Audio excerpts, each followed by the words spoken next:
So now when we press the key, very simple. As you see, everything I do is actually very basic and simple, and you can do that too. So easy. What's up everyone, BusyLess here, and in today's video I'm going to show you everything you need to know about Ableton's live wavetable synthesizer. It is very simple to use once you know all the bits and pieces, and that's why we're here today. Let's cover some basics. What is a wavetable synthesis? Well, it's a form of synthesis very similar to subtractive, but the main difference, you're not only limited to the basic set of waveforms like a sine wave, square wave, triangle wave, and sawtooth wave. You can create basically any shape of the waveform you want. You can use samples to create a waveform. And with the other very important difference is that instead of having only one, you can have multiple waveforms and they stack on one another, and then you can morph between them. Okay, so this is how the wavetable looks like when we turn it on. So first we have this part. This part will generate our sounds. So we have all the waveforms and then our two oscillators and then sub oscillator generator. And then the sound goes to the filter section. So we have two filters, we can use them together or just use one of them. Then after that, we go to modifiers, and these are our usual envelopes, LFOs, and we can assign these modifiers to the target parameters in the filters or wavetable generator, or even to itself, which I'm going to cover a bit later. Very interesting stuff. And at the end, we have the amp part, which will just basically amplify your sound. We can change from polyphonic to monophonic, add a glide or unison, just the basic stuff as every other synthesizer has. Okay, so let's go a little bit more into the details of how everything works. So, first part, which is one of the most important and what distinguishes wavetable from any other synthesizer. What we have here, we have on-off buttons for the oscillator 1, oscillator 2, we can turn them on and off, however we like. And this is the main heart of the wavetable synth. So we have these basic shapes. So we have our sine wave, we have a sawtooth wave and square wave, and we can morph between them. As you see, we can use this slider here, and we can automate that slider as well, so we can freely move between the sounds. Let's hear like a single note. So now you get the idea how fluent it can be to change the sound from one to another. Then we can also add a sub oscillator here. We have very basic controls like octave 0, -1, -2, and we can transpose the sound, of course, even more. But let's leave it as it is, so we can switch it off. Then we have our basic parameters to choose from, so the volume of the oscillator. We can have two oscillators and we can change the level of different ones. So let's have a sine wave here, and let's have like a triangle wave or the sawtooth wave, and this can be more quiet or louder, and this also can be louder or more quiet. And we have our panning, so left, right, we can put one to the left and one to the right. Let's leave one for just a moment. We have our different set of wavetables. So we have our basics, we have some collection from Ableton, we have some vintage retro instrument harmonics from and everything. So let's go to, let's say, a vintage one, and let's change. These are the actual wavetables. We can change like mini waves, let's say. This will give us kind of clear representation of how everything works. So now we have our basic stuff that we can do with our wavetable. So we can tune it up and down. So we can go up an octave. We're gonna go up 2 octaves and down 2 octaves as well. Let's go, let's say here. Then we have our detune by synth. So just we can detune it a tiny bit. And then we have some modification to the wavetable. Not only we can use one of these, but we can then modify it. So we can warp it. We can fold it, which gets very interesting sounds. And we also have different types of modification or like effects that we can do with our wavetable. So we have FM, we can tune that, but we need to add an amount. Now we'll see how crazy stuff we can do with it. Very interesting. We also have a classic, so pulse width and sync. But let's reset that and leave everything to 0 and go to the modern. I like to use this fold parameter, warp a little bit. Okay, then We can leave it as it is now. We can add a second oscillator with just a regular salted wave. Let's leave it like that. We can detune that a little bit.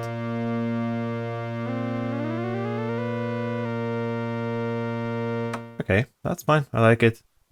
Very simple. We can do the same things here. We can choose modern and then we can, let's do classic, and we can sync it a little bit. Okay. Then from here, we can also, if you want to see it slightly different than we see here, we can change the display mode to like a circular mode. It doesn't change the sound in any way, just looks a bit different. Like the wave is going clockwise, not linear here, like from left to right.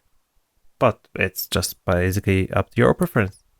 Then we have filters. We have two different filters. We can apply both of them at the same time. We can use only one if you want. And also if you have two different filters on, we can choose what type of the filters they are. So we have our regular low pass, high pass, band pass, notch, and morph. Morph, which is a part like a morph between low pass and high pass. We can morph it here. Okay, well, let's leave it on the low pass and turn this on as a high pass. We of course have a 12 decibels per octave or 24 decibels per octave slope. We can change that. And what is also very important is that type of the filter we have. We can use the different models of an amp, so that it would be OSR. I think it's from Oscar, so then we can drive it a little bit here as well. Although can sound maybe a bit more louder, so we have to be careful and use our limiter at the end. And then another filter we can do basically the same, so we can change the type to OSR and drive it a little bit. And then we have our regular controls you can use either here by frequency, resonance, or we can just drag and drop this dot on the display. We can try to do a modification, then apply some LFOs to it.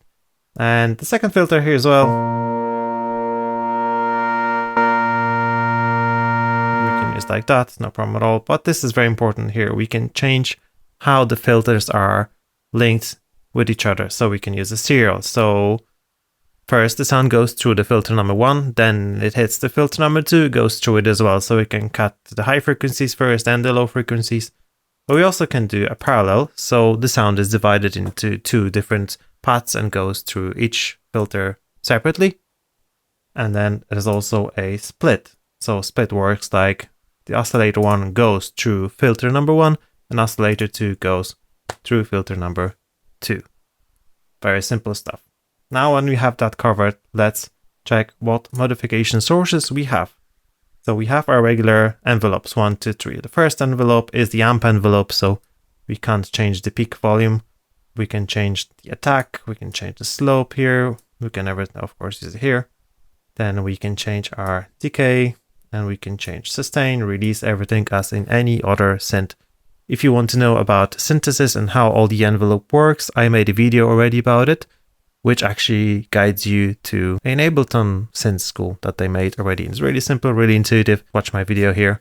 I'll post the link in the cards. Then we have 2 other envelopes, which you can assign to any parameters that we want, and 2 LFOs, which we can, of course, change the rate of LFO, the amount. We can change the type of the LFO wave. This is a random, square, sawtooth, triangle, and sine wave, obviously. And then we can also change the shape a little bit. We can offset it if you want to have 2 LFOs, which are basically the same but offset a little bit. So we can sync it to either hertz, so we can choose the hertz values, or we can sync it to the notes. So we have the 1/8 note, 1/4, 1/3, whatever you want. We can just sync it here. And then that's the retrigger. So retrigger works like that. Each time you press a key, it will retrigger and start the LFO from the beginning. But if you turn it off, it will continue flowing freely. So it will start on a different values. Sometimes it's even better, depends on what you do. The same with LFO2, exactly the same. One more important thing that we see here is the attenuation. So when we go a little bit up with that, it just basically opens the LFO slowly up to the maximum level. And we can always do that for some effects. Okay, and then we have really important tab, which is the matrix and MIDI and MP basically, but let's start with the matrix.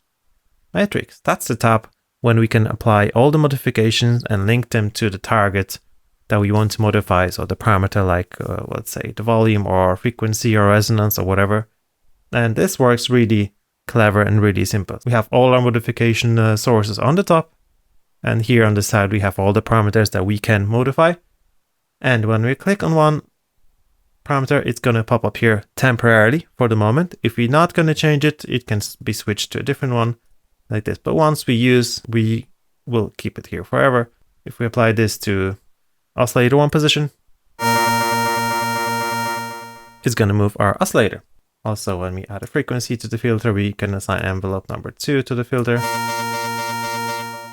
Also, we can of course assign any mod source, modification source to any parameter. What else? We have our MIDI tab. So the MIDI tab will basically do the same, so you can modify our filters, our oscillators with the MIDI information. So we have the velocity, so how hard we hit the keys. We have our notes, so if we have low notes, you're gonna get low value. If we had high notes, you have higher value. Then pitch bend, wheel, then we have pressure, so that's aftertouch. Then we have mod wheel, and then we have a random parameter. And also MPE for velocity, note, pitch bend, and slide and pressure if you have an MPE enabled keyboard like Rolly. So let's design our sound, and I will walk you step by step. So first, let's maybe grab a new instance of Wavetable. So from the basics, let's choose the Galactica waveform. For the oscillator 2, we're gonna pick something from Vintage, and we can choose MIDI filter. Okay, we will add a sub oscillator on the -1 octave. But we're gonna detune that oscillator 2 by an octave as well. Turn it down and then detune it all a little bit.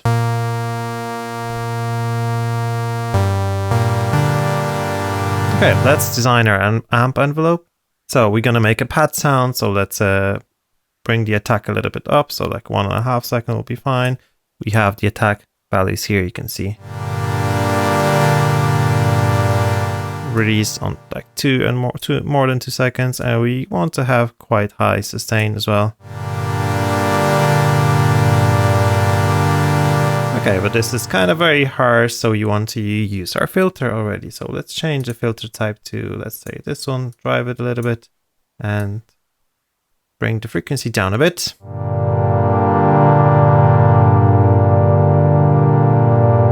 Okay, but we might also have a little bit too much of the low end, so let's introduce a second filter. Like that, okay. And then we also want to design our LFOs a little bit. So we go here, we want a very slow LFOs, like 0.0 Hertz, and second one with a different value. Let's say like that will be fine. And then we can assign them in the matrix to first oscillator 1 position. We're going to use an LFO number 1, and for the oscillator 2 we're going to use LFO number 2.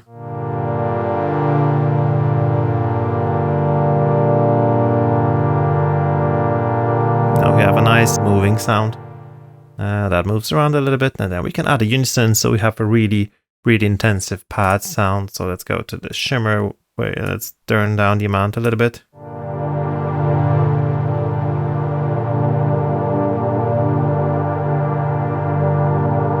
Not so bad, but let's introduce an envelopes as well to a filter frequency. So we didn't modify filter frequency yet at all.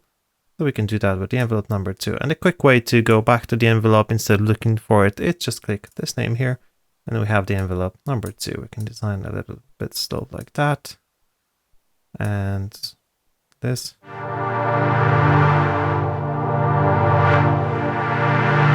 Let's slow down everything.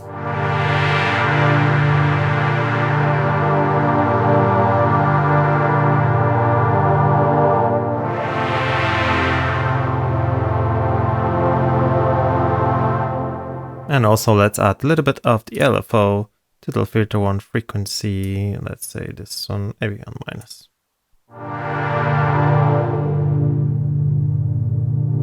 Maybe that's too much. Let's go a little bit like that. And let's move that filter number 2 as well. So filter 2 frequency, let's move that with this, the other LFO on minus. And the same envelope, but on minus. So they'll never like stick the same, they will be always a little bit different. Flying and chasing.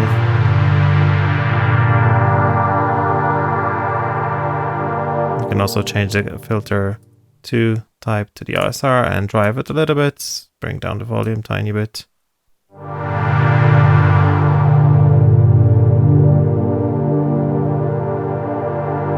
Okay, interesting sound so far. Now let's play a little bit with the position. So let's go left ear on the oscillator 1 and to the right ear on oscillator 2, but kind of the same value. We will not be modifying this.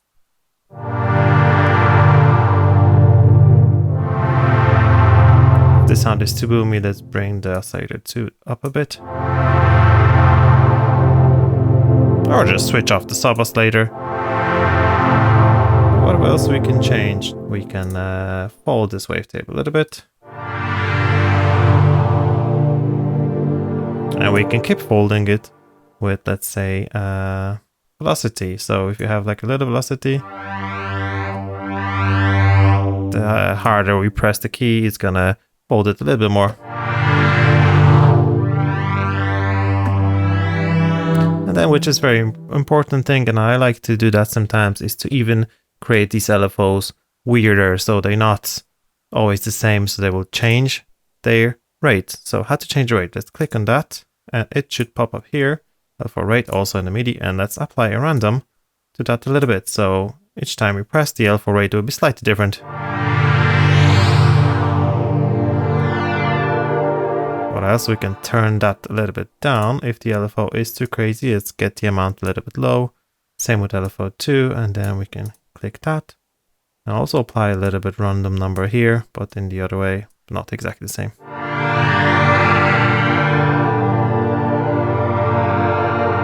Let's design what our modification mod wheel will do. So we have it in the MIDI here. That's the mod. So let's open the frequency 1 a little bit. Let's bring the frequency 2 up as well. And then we can change oscillator number 2 position as well with it, but on minus. So now when we press the key, we can change that too. Very simple. As you see, everything I do is actually very basic and simple, and you can do that too. So easy. If we want to create a bass sound, we will just probably go and switch that to mono. And we can add some glide between. But let's keep polyphonic. That's how you basically create sounds and your sound design. There's one also very nice and important thing that I haven't showed you about, and that makes all your life easier with the wavetable. If you want to see all the parameters on the screen, just press that little triangular button, and that's going to open our envelopes and LFOs, and we have our oscillators here down on the bottom. But if you want to go even more extreme and have like your sound design session and just work on the sound without needing to take care of your music for the moment, you can bring that up, and that's going to open your waveforms here on left and right side as oscillator 1, oscillator 2, sub. And then you have everything on one screen, like a really huge synthesizer screen. And we also don't have the tabs with the matrix, MIDI, and MP. They're all here on one screen, so you have all your parameters on one screen. You don't need to click anywhere. That makes life even much easier. But then if we have our beautiful sound and we want to do something with it, we can just put any other like effects that you want to add. So let's go to the audio effects. Let's add a little bit of reverb. Just a regular reverb will do. Let's bring the size up a little bit. We can drive it a little bit. Let's take the amp, put it before the reverb.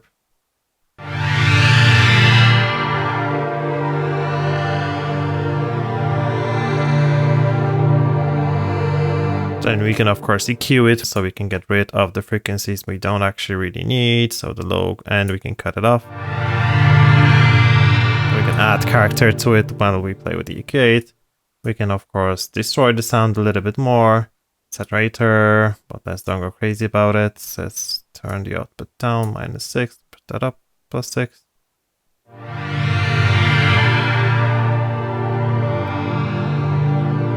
Add a little bit of a delay. Let's go with the echo. We're getting some crazy stuff now, but Yeah, let's add a tiny bit of it. We can of course use sends and returns for that as well. So basically that's what we can achieve with the wavetable synthesizer. And not only that, many other things, so all the bass sounds and everything. The possibilities are endless basically. I love the synth. It's in my favorites, as you can see here. And it will always be here, I guess. And also I made a video if you want to learn more about creating some nice sound design with Wavetable. It will be linked here with a nice dark drony resonant pad. Alright, that's it from me for today. Thanks so much for watching and see you guys in the next video. Cheers!